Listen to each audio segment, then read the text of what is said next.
बातमी क्रिकेट विश्वातील भारतीय संघाचा स्टार खेळाडू आंतरराष्ट्रीय क्रिकेटमधून निवृत्त, ही आत्ताची क्रिकेट विश्वातील सर्वात मोठी बातमी।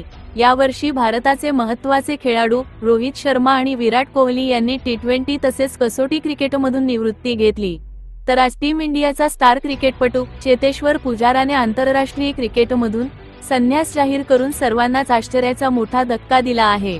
चेतेश्वरने टीम इंडियासाठी 100हून अधिक कसोटी मॅचेस खेळल्या आहेत। टेस्ट स्पेशलिस्ट म्हणून तो ओळखला जायचा। 37 वर्षीय पुजाराने सोशल मीडियावरील पोस्टमध्ये लिहिलं, भारतीय जर्सी घालणं, राष्ट्रगीत गाणं आणि प्रत्येक वेळी मैदानावर सर्वोत्तम कामगिरी करण्याचा प्रयत्न करणं, हे शब्दांमध्ये मांडणं खूप कठीण आहे। परंतु जसे म्हणतात की प्रत्येक चांगल्या गोष्टीचा अंत असतो, मी मनापासून आभारी आहे आणि सर्व फॉर्मॅटच्या क्रिकेटला रामराम करण्याचा निर्णय घेतला आहे। चेतेश्वर पुजाराची कसोटीमधील कारकीर्द अत्यंत प्रभावी होती।